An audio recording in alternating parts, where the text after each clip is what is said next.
Thanks, Andrew. Coming up next in Prime7 local news. A man's been rushed to hospital under police guard after a tense 5-hour standoff in Lavington over the weekend. Two men front court over a bashing on Albury's main street, which left a man on life support. Police released images of a man wanted for using a stolen ATM card to make purchases in Wodonga shops. Border Cafe named as one of the top 5 places in the state to have brunch. And the Panthers celebrate Matt Pendergast's 300th game with a thumping win over North Albury. Snow lovers and snow chasers, get ready. We've got a big dump of snow on the horizon. Elly Wicks is back from holidays with that and more next.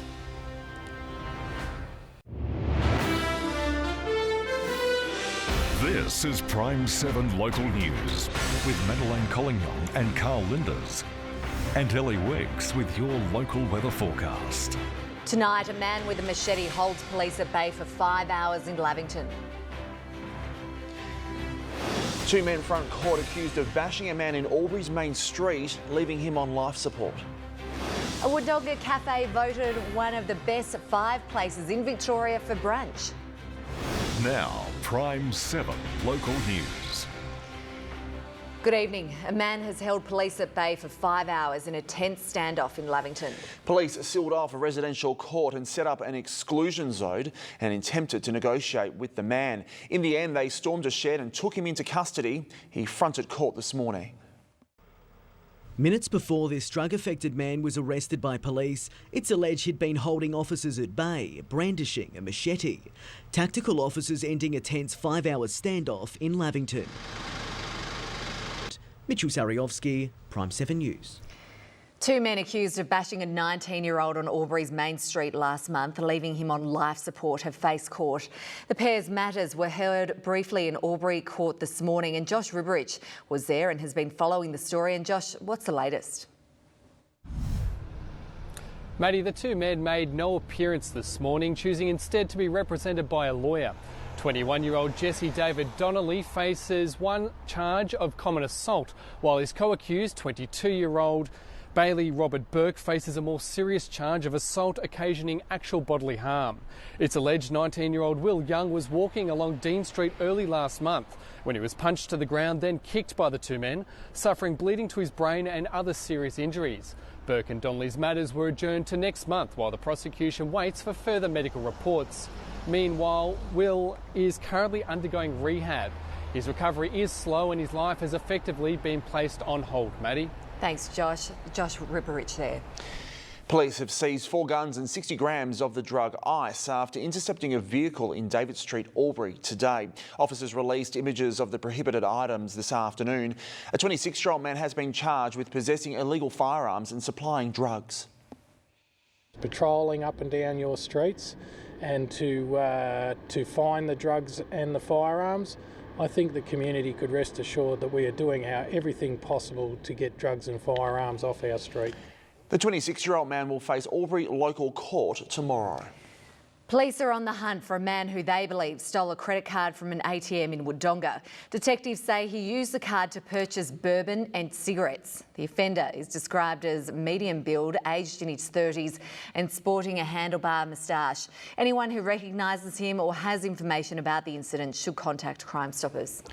Wangaratta's controversial $1 million logo and rebrand plan has received more than 250 submissions. Formal feedback on the city's rebrand closed at 5 this afternoon. Council will now decide on whether or not to adopt the new branding and W logo on August 20. Mayor Dean Rees says he's hopeful the rebranding design agency might be able to save the city's existing logo in the marketing. On average, 5 to 6 people will go missing in the Murray River Police District every month. Thankfully, most of these residents will be reunited with their distraught loved ones. The Australian Federal Police are using National Missing Persons Week to shine a light on those men and women who haven't been seen in years. Among those long-term cases in Wangaratta, woman Kath Bergman, who disappeared from her Breen Crescent home on August 18, 2002. A coroner's report found she was likely taken from her home and killed, but her body has never been found. Missing Persons Week runs until Saturday. A Wodonga Cafe has been voted one of the best places in Victoria to have brunch. The Bean Station at Junction Place has been singled out for its unique menu and rustic vibe.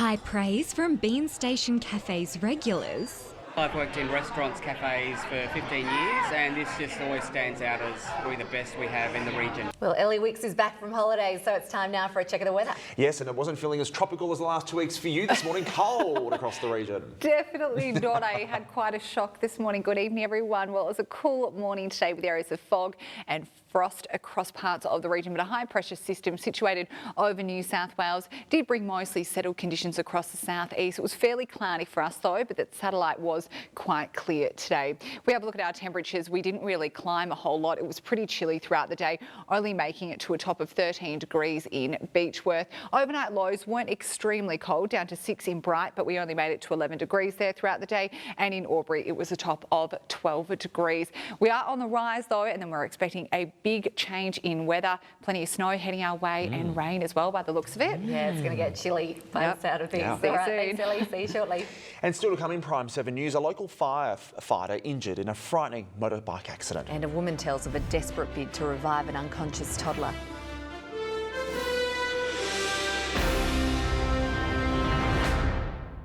Police are investigating the mysterious death of a 23-month-old toddler at a home in Wagga. A neighbour has told Prime7 News how 2 women desperately tried to save the little boy, performing CPR until paramedics arrived, but tragically, he could not be revived. Police arrive at a home on Ziegler Avenue in Coringal, trying to piece together what happened to a 23-month-old boy. It all began around 7:30 Saturday night. Rochelle Brown, Prime7 News.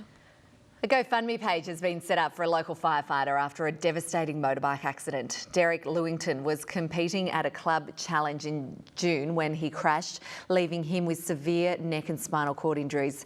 The devoted father, farmer and local fire brigade president remains in intensive care in Sydney. It was really a big push to help a family who were always the first one to put their hands up to help everybody else. The funds raised will help assist Mr Newington's journey out of the intensive care unit and into rehab and back home again. Coming up in sport, the Raiders almost pull off the upset of the season in O&M netball. And the Panthers celebrate Matt Pendergast's milestone match in style.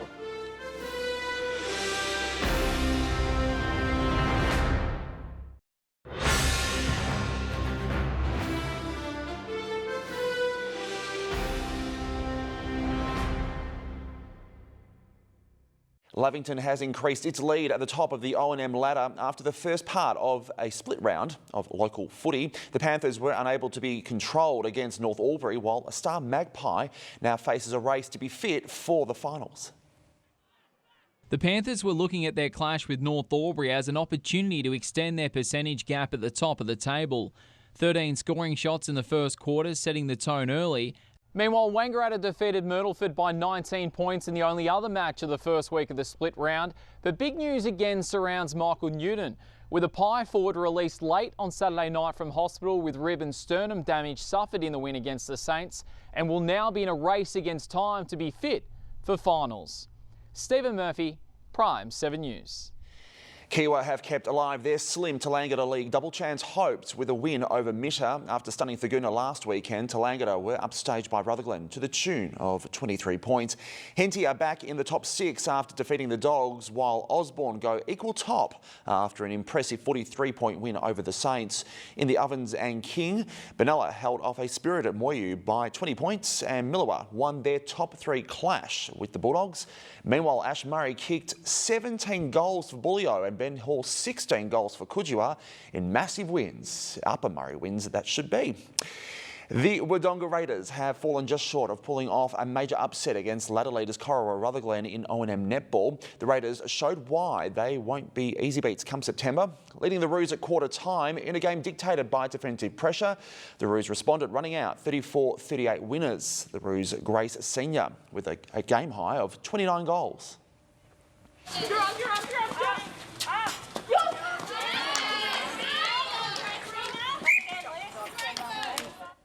Meanwhile, in other matches, Amanda Umansky shot 49 goals as Wangaratta thrashed Myrtleford, and North Albury, who won't play finals, caused the upset of the season, defeating top 3 side Lavington. Sunshine for you Tuesday, but boy oh boy, the weather is set to get a bit spicy through the latter half of the outlook. Elly Wicks is back with more next.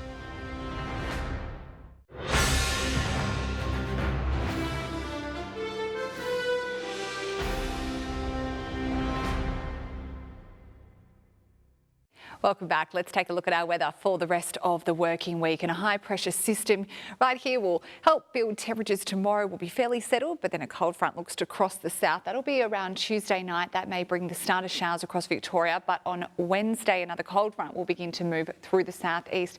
And Thursday, that will bring a change to us. So we've got some really cold westerly winds heading our way, widespread showers and heavy snow forecast as well across the Alps.